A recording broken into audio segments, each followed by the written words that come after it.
लागू करो, लागू करो, लागू करो, लागू करो, लागू करो, लागू करो। यूजीसी बिल जो रोक दिया गया है, बैकवर्ड कम्युनिटी और SC ST के लिए प्रावधान था। उस प्रावधान के तहत हम लोगों को एक स्वतंत्रता दी जा रही थी। जो फॉरवर्ड क्लासेस के लोग भेदभाव रखते हैं और हम लोगों को उपेक्षित समझते हैं। बम्बई में 19 में पायल ने आत्महत्या कर ली। 16 में आप सुने होंगे कि रोहित हाँ, वो भी आत्महत्या कर लिया। ये क्या था? 65% आरक्षण बिहार में लागू हुआ था, उसको कितने दिनों में बंद कर दिया गया। यूजीसी बिल पास हुआ, उसको किसने बंद कर दिया? सारे जगह तो वही लोग हैं। अगर हमको आप दीजिएगा जांच करने के लिए, तब ना हम देखेंगे उनके पास मेरिट है कि नहीं। वो तो कह देते हैं कि इन लोगों के पास मेरिट नहीं, इसके लिए इनको हटाओ। इनको 80% वैकेंसी अभी यूनिवर्सिटी में या आम जगह में खाली पड़ा हुआ है और उसको फुलफिल किया नहीं जाता है। नई वैकेंसी निकाल के उनकी नियुक्ति कर दी जाती है और हम लोगों को छांट दिया जाता है। आप देख रहे हैं द पब्लिक प्यार। यूजीसी कानून को लागू करने के लिए SC ST OBC के समाज के जो लोग हैं वो आज संस्कृत महाविद्यालय हाजीपुर से अक्षयवट राय स्टेडियम तक पैदल मार्च कर चुके हैं और अक्षयवट राय स्टेडियम पहुंच चुके हैं। जी हम आपको बता दें कि SC ST OBC के समाज के द्वारा जो मांग किया जा रहा है, इन लोगों का कहना है कि जो यूजीसी का नया नियम है उनको लागू किया जाए। तो हम इन लोगों से जानना चाहते हैं कि किस लिए ये लोग पैदल मार्च कर रहे हैं और इन लोग का मांग क्या है।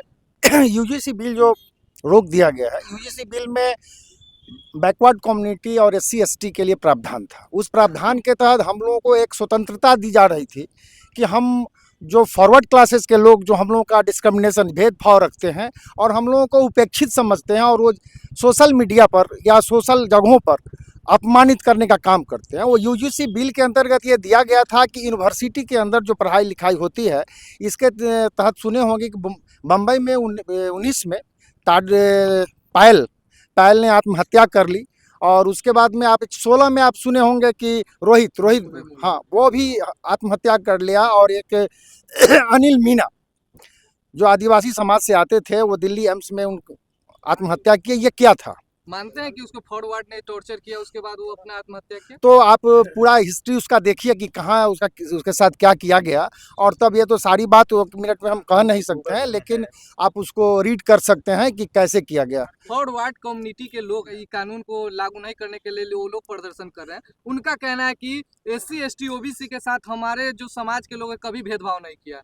एक चीज़ मैं कहना चाहूँगा कि जब 65% आरक्षण बिहार में लागू हुआ था, उसको कितने दिनों में बंद कर दिया गया। अभी जो यूजीसी बिल पास हुआ, उसको किसने बंद कर दिया? आप तो कहते हैं कि बंद कर दिया इतना जल्दी यूजीसी? यहाँ क्यों बंद कर दिया? क्योंकि सारे जगह तो वही लोग हैं। आप जब कहते हैं कि हमने आपके पास मेरिट है, तो मेरिट आप नापने का जो तराजू है उनके पास, वो तो वही उन्हीं के पास तराजू है। हमारे मेरिट में उसे सेट करते हैं या नहीं करते, ये देखना है। अगर हमको आप दीजिएगा जांच करने के लिए, तब ना हम देखेंगे उनके पास मेरिट है कि नहीं। वो तो कह देते हैं कि इन लोगों के पास मेरिट नहीं, इसके लिए इनको हटाओ। इनका ज्वाइनिंग का 80% वैकेंसी अभी यूनिवर्सिटी में या आम जगह में खाली पड़ा हुआ है और उसको फुलफिल किया नहीं जाता है। नई वैकेंसी निकाल के उनकी नियुक्ति कर दी जाती है और हम लोगों को छांट दिया जाता है कि अब क्रिमिनल्स के साथ क्या हो रहा है।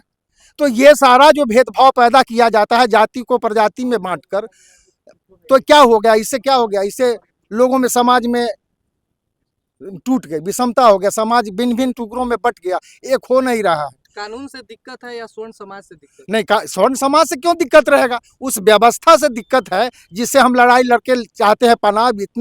इतना दिन हो गया आज़ादी का और फिर भी हम लोगों को मेरी मांग जो है उतना सीट के आधार पर, ऐसा नहीं है कि हम मांग कर रहे हैं। देश तो मेरा ही है ना, देश उनका भी है, देश मेरा ही है। तो हमारे साथ उपेक्षा क्यों हर बार होता है? हमारे साथ उपेक्षा क्यों होता है? हमारे समाज के ही लोगों की नियुक्ति नहीं होती है। नियुक्ति नहीं होती है भाई, आपका 15% सीट है, 15% लीजिए।